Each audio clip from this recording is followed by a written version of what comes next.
Company ആക്ടിന്റെ 447 വകുപ്പാണ് വീണ വിജയനെതിരെ ചുമത്തിയിരിക്കുന്നത്. CMRLന്റെ ഉദ്യോഗസ്ഥർക്കെതിരെയും MD Sasidharan കർത്തയ്ക്കെതിരെയും ഇതിൽ കുറ്റം ചുമത്തിയിട്ടുണ്ട്. ഇത് SFIOയുടെ അന്വേഷണ റിപ്പോർട്ടും കുറ്റപത്രവും കൂടിയാണ്.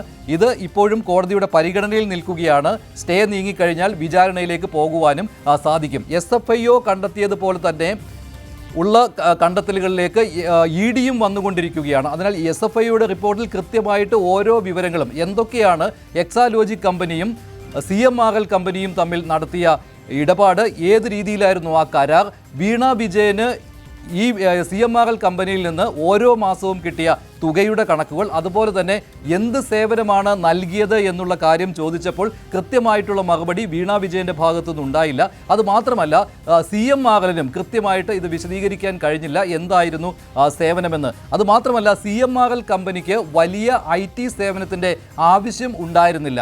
അവിടുത്തെ ഈ സ്റ്റോക്ക് രജിസ്റ്റർ പോലെയുള്ള കാര്യങ്ങൾക്ക് വേണ്ടിയുള്ള ചെറിയ IT സേവനങ്ങൾ മാത്രം മതിയായിരുന്നു. അതിന് എക്സാലോജിക് പോലെയുള്ള ഒരു കമ്പനിയുടെ ആവശ്യം ഉണ്ടായിരുന്നില്ല. അതുമാത്രമല്ല ഇത്രയും തുക അതിനായിട്ട് ചെലവഴിക്കേണ്ട ആവശ്യവും ഉണ്ടായിരുന്നില്ല.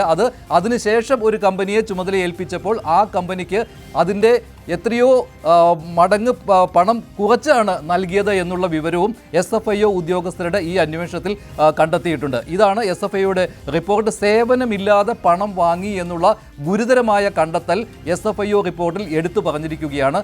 അതുമാത്രമല്ല ഏക വരുമാന മാർഗം എന്ന് വേണമെങ്കിൽ പോലും CMRLനെ പറയാം എക്സാലോജിക് കമ്പനിയുടെയും വീണ വിജയൻ്റെയും എന്നുള്ള കാര്യവും SFIO റിപ്പോർട്ടിൽ പറയുന്നുണ്ട്.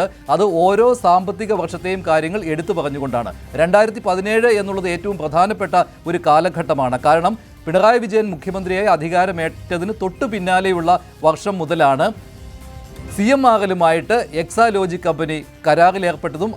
അന്ന് മുതലാണ് 2017 ജനുവരി 1 മുതലാണ് ഓരോ മാസവും വീണ വിജയന് 5 ലക്ഷം രൂപ വീതം CMRL കമ്പനിയിൽ നിന്ന് കിട്ടിയത്.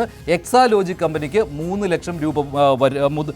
ലക്ഷം രൂപയും ഓരോ മാസവും കിട്ടുകയുണ്ടായി. ഇതിൻ്റെ കൃത്യമായ കണക്കുകൾ 84 മുതൽ 99 പേജ് വരെ, SFIO റിപ്പോർട്ടിൻ്റെ 84 മുതൽ 99 പേജ് വരെ ചാർട്ടുകൾ സഹിതം SFIO രേഖപ്പെടുത്തിയിരിക്കുകയാണ്. വളരെ പ്രധാനപ്പെട്ട ഒരു കാര്യമാണിത്. അതുമാത്രമല്ല ഇതിൽ ചാർജസിൻ്റെ വിവരവും ഏതെല്ലാം കുറ്റങ്ങളാണ് ചുമത്തിയിരിക്കുന്നത് എന്നുള്ള കാര്യവും കൃത്യമായി രേഖപ്പെടുത്തിയിരിക്കുന്നു. അത് CMRL ഉദ്യോഗസ്ഥരുടെ പേരിൽ മാത്രമല്ല വീണ ടിയുടെ പേരിലും ഇത്തരത്തിലുള്ള ചാർജ് രേഖപ്പെടുത്തിയിരിക്കുകയാണ്.